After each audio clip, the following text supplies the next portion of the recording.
Alright, let's dive into something that's been weighing heavily on my mind lately. Imagine this, a quiet school day in Thailand, kids going about their morning routines, and then, chaos. A 14-year-old student opens fire, leaving 9 dead, including himself. What makes this really interesting is how it flips the script on what we think we know about school shootings. This isn't a story from the US, where these tragedies feel almost numbingly familiar. It's Thailand, a country with its own complex relationship with firearms, and that's where things get even more unsettling. Personally, I think what stands out here isn't just the tragedy itself, but the context. Thailand has one of the highest rates of gun ownership in Asia, second only to Pakistan. If you take a step back and think about it, this isn't just a random act of violence, it's a symptom of a deeper issue. According to the Small Arms Survey, there are over 10 million firearms in civilian hands in Thailand. That's 15 guns for every 100 people. And here's the kicker, 40% of those weapons are unregistered. That's a ticking time bomb, and this shooting feels like the alarm going off. What many people don't realize is that this isn't an isolated incident.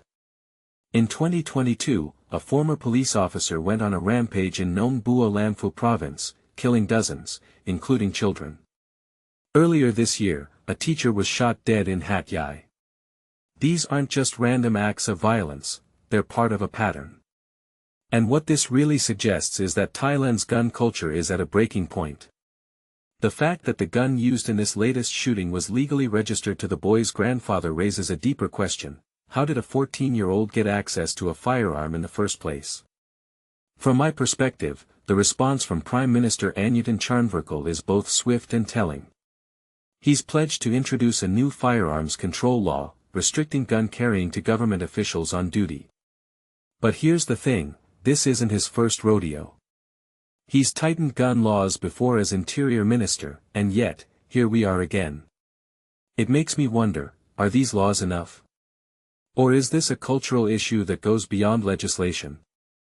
I mean, when you have a society where guns are so deeply embedded, how do you even begin to change that mindset?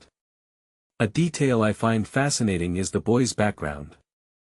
Reports suggest he was under stress related to school, but relatives claim they had no idea he was struggling. This raises another layer of complexity: mental health. In a country where mental health issues are often stigmatized, how many kids are slipping through the cracks? And what does it say about our global failure to address these issues head-on? This isn't just a Thai problem, it's a mirror to societies everywhere. What makes this story even more heartbreaking is the aftermath. Families retrieving the bodies of their loved ones, a 12-year-old girl dying in the hospital, raising the death toll to 9. The school, usually buzzing with life, now silent except for a few mourners laying flowers. One father said his son, who was there during the shooting, is still in shock and can't sleep alone. That's the ripple effect of this kind of violence, it doesn't just end with the shooting. It lingers, haunting those left behind. If you take a step back and think about it, this tragedy forces us to confront some uncomfortable truths.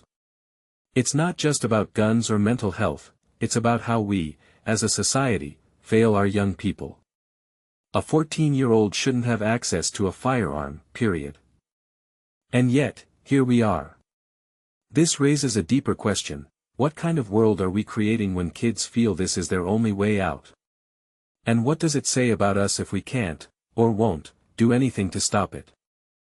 In my opinion, this story isn't just about a shooting in Thailand. It's a wake-up call for all of us. It's about gun control, mental health, and the fragility of our systems. It's about the lives lost and the families shattered.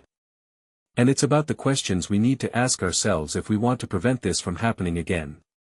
So, here's my closing thought: what are we willing to change to ensure this never happens again? Because if we don't act, the next headline could be even more devastating. Let me know what you think in the comments below.